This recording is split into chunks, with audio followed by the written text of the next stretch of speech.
Hello everyone, मेरे स्वर विद्या channel में आप सभी का हार्दिक स्वागत है। आज मैं क्लास 12 सीबीएसई के वोकल म्यूज़िक के अलंकार टॉपिक की बात करूंगी। अलंकार है क्या? अलंकार वो गहना है जिससे हम स्वरों को सजाते हैं।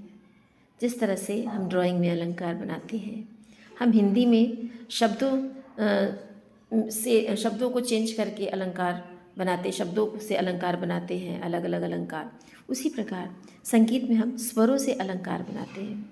मीन्स स्वरों को इधर उधर करके नया रूप देना। सारे गा मा पा धा नि सा है तो ये 7 स्वर, विकृत शुद्ध मिला के टोटल 12 स्वर। इन स्वरों को इधर उधर करके अलग अलग पैटर्न बना के, ग्रुप बना के हम जब प्रयोग करते हैं तो ये अलंकार हो जाता है। और अलंकार में आरोह अवरोह के साथ पैटर्न को जब हम गाते हैं नियमित, तो उसे हम अलंकार कहते हैं, जो कि बहुत ही सुंदर लगता है। इसी को हम गाने में भी यूज़ करते हैं। तरह तरह के पैटर्न, तरह तरह की ग्रुप्स, स्वरों को इधर उधर करके गाने में भी हम लोग यूज़ करते हैं, जिससे कि गाना और खूबसूरत हो जाता है। चलिए अब टॉपिक पर आते हैं। अलंकार। अलंकार संस्कृत भाषा का शब्द है। इसे पलटा भी कहते हैं, जिसका अर्थ है सजाना। अलंकार का शाब्दिक अर्थ है गहना या आभूषण। स्वरों के नियमानुसार चलन को अलंकार कहते हैं। भरत मुनि के अनुसार अलंकार राग सौंदर्य का गहना है, अर्थात स्वरों के नियमित चलन को आरोह तथा अवरोह में गाना ही अलंकार कहलाता है, जो राग की सुंदरता को बढ़ाता है। जिस प्रकार चंद्रमा के बिना रात्रि, जल के बिना नदी, पुष्प के बिना लता तथा आभूषण के बिना नारी शोभा नहीं देती, उसी प्रकार अलंकार के बिना गायन वादन शोभा नहीं देता, ऐसा भरत मुनि जी का कहना है। जिस प्रकार मनुष्य खुद को सजाने के लिए आभूषण का प्रयोग करते हैं, उसी प्रकार गायन वादन को सजाने वाले स्वर समूह की आवश्यकता होती है, जिसे हम अलंकार कहते हैं। अलंकार की 2 कड़ियाँ होती हैं, आरोह तथा अवरोह। जब हम स्वरों को आगे बढ़ते हैं या सारे गा मा पा धा नि सा इस तरह से आगे बढ़ते हुए जाते हैं, तो ये स्वरों का चढ़ता हुआ क्रम है। और जब हम वापस आते हैं सा नि धा पा मा गा रे सा, तो ये स्वरों का उतरता हुआ क्रम है।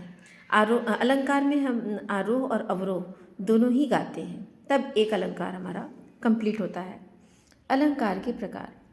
अलंकार के 4 प्रकार हैं: सरल अलंकार, जटिल अलंकार, अर्ध जटिल अलंकार और मेरुखंड। अलंकार की एक और परिभाषा संगीत दर्पण में इस प्रकार दी गई है: विशिष्ट वर्ण संदर्भ अलंकार प्रचक्षते, अर्थात विशेष वर्ण समुदाय अलंकार कहलाता है। अलंकार के प्रकार। सरल अलंकार, इसमें स्वर सीधे क्रम में चलते हैं, जैसे सारे गा रे गा मा, ठीक है।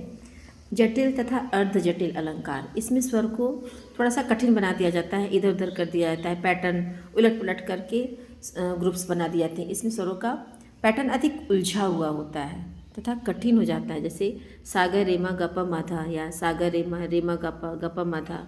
इस तरह से अर्ध जटिल जटिल अलंकार आपका कठिन हो जाता है। मेरुदंड, इसे अलंकार के प्रकार के अंतर्गत सबसे उच्च कोटि का माना जाता है, जिसमें स्वरों की उलट पलट करके कई प्रकार के जटिल समूह बनाए जाते हैं, जिससे स्वर ज्ञान और लयकारी अधिक सुदृढ़ हो जाती है।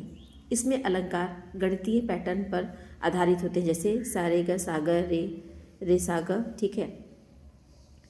अच्छा, अलंकार के वर्ण भी होते हैं। जैसे वर्ण पूछा गया तो अलंकार के वर्ण, संगीत में अलंकार के मुख्य रूप से 4 वर्ण माने गए हैं। एक तो स्थायी वर्ण है, जैसे स्वर जब एक ही स्वर को बार बार या स्थिर रखकर गाया जाता है, तो उसको हम स्थायी वर्ण कहते हैं। स्थायी का अर्थ होता है ठहरा हुआ, जैसे सा सा रे गा गा, ठीक है। आरोही वर्ण, स्वरों के चढ़ते हुए क्रम को आरोही वर्ण कहते हैं, जैसे सारे गा मा पा धा नि सा, ठीक है। अवरोही वर्ण, स्वरों के उतरते हुए क्रम को हम अवरोही वर्ण कहते हैं, जैसे सा नि धा पा मा गा रे सा। और संचारी वर्ण, स्थायी, आरोही, अवरोही, इन तीनों वर्णों के संयोग से जब स्वरों को उलट पलट कर गाया जाता है, तो इसे संचारी वर्ण कहते हैं, जैसे सा रे गा मा पा धा पा प ग रे सा, इन वर्णों के आधार पर ही अलंकारों की रचना होती है। अभी ये भी क्वेश्चन में आता है कि भरत मुनि ने कितने अलंकार का वर्णन किया इस प्रकार। तो ये भी यहाँ पे मैंने जिक्र किया है कि भरत मुनि ने 33 अलंकार का वर्णन किया है। मतंग मुनि ने भी 33 अलंकार का वर्णन किया है। पंडित अहोबल जी ने 69 अलंकार का वर्णन किया है और पंडित शारंग देव जी ने 63 अलंकार का वर्णन किया है। तो अगर आपको मेरा वीडियो पसंद आया हो तो इसको लाइक, शेयर और सब्सक्राइब ज़रूर कीजिएगा। और कोई आपका कोई क्वेश्चन हो तो कमेंट बॉक्स में मैसेज करिएगा। ठीक है, ओके, धन्यवाद।